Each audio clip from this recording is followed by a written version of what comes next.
Welcome back. I'm Chef Neil, and this is the Culinary Chemist.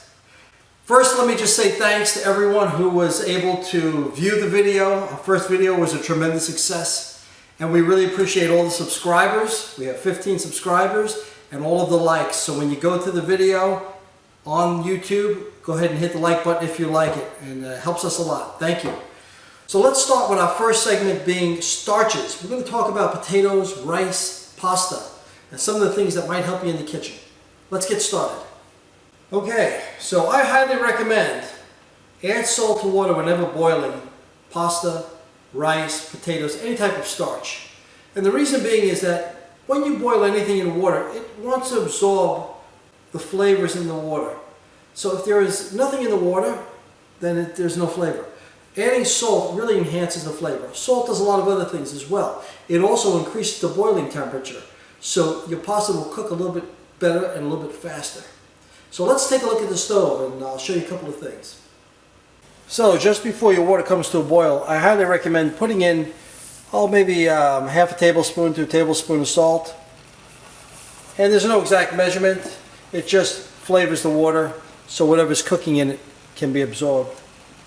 In addition, if you're cooking pasta, always recommend putting a stick or half a stick of celery in, and that will give the pasta a nice fresh flavor. If you're wondering how do you get crispy potatoes, give them a quick rinse in water to wash off the residual starch, and then pat them dry before you fry them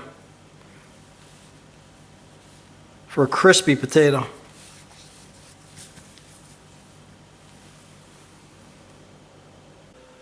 When cooking rice, use equal amounts of rice and water. Put the stove on high. As soon as it starts to boil, bring it way down to low and then cover it. And remember, don't remove that cover. If you want the perfect rice, leave the cover on. Well, that concludes our quick tips and tricks on starch. But there's one last tip. When washing pasta, potatoes, any type of starch, always use cold water. Hot water will tend to make the glutens elastic, and it's very hard to clean. If you use cold water, it contains the glutens in the product, and it's very easy to clean. Thank you so much. And remember to keep those likes coming, and if you haven't subscribed, please do.